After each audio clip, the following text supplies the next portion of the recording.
Here's a quick rundown of today's top stories. Friday, March 21st. The Philippines must move on from ex-President Duterte's arrest, according to Vice President Sara Duterte. For the first time, Vice President Sara Duterte may have admitted that her father, former President Rodrigo Duterte, might not return home from being detained at the International Criminal Court in The Hague, where he awaits trial for charges of crimes against humanity of murder. In a virtual press conference on Thursday, March 20th, the official also said it is time for the country to move on, and the people should decide where the country is going. For her, it is pointless to be angry because the government will not hold accountable those who arrested and sent her father to the ICC.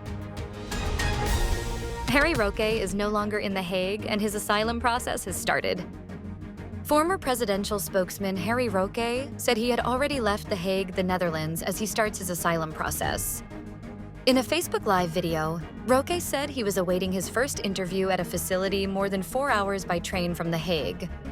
Since he was already an applicant, Roque said he was now entitled to non-refoulement, a right that guarantees an asylum seeker that he would not be sent back to his country where his life or freedom is threatened. According to the chief of the Department of Justice, drug war EJK cases were met with lack of police records and proper evidence.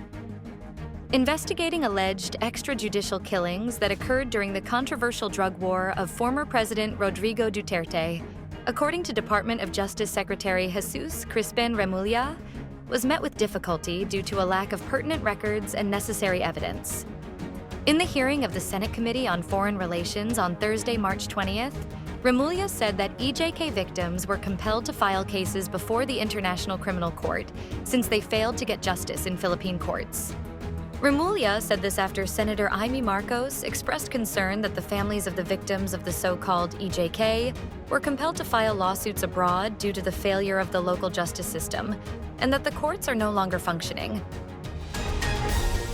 The Shear line, easterlies, and amihan bring cloudy skies and scattered rains across the Philippines, according to Pagasa.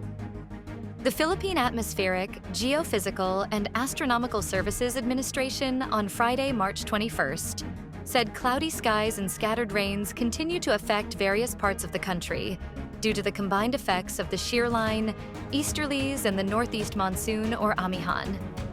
Pagasa warned of the possibility of flash floods or landslides in areas affected by the three weather systems, particularly during moderate to heavy rainfall.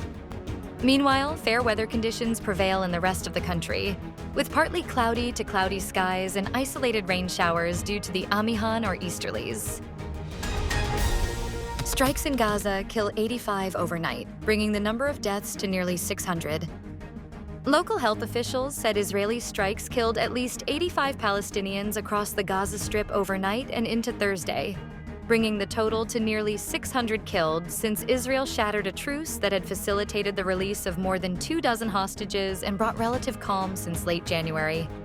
Zaher al-Wahidi, the head of the records department at the Gaza Health Ministry, said Israeli bombardments have killed at least 592 people in the past 3 days.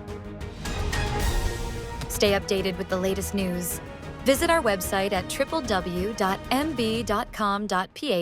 or follow us on social media. Thanks for tuning in to the Manila Bulletin Daily Rundown.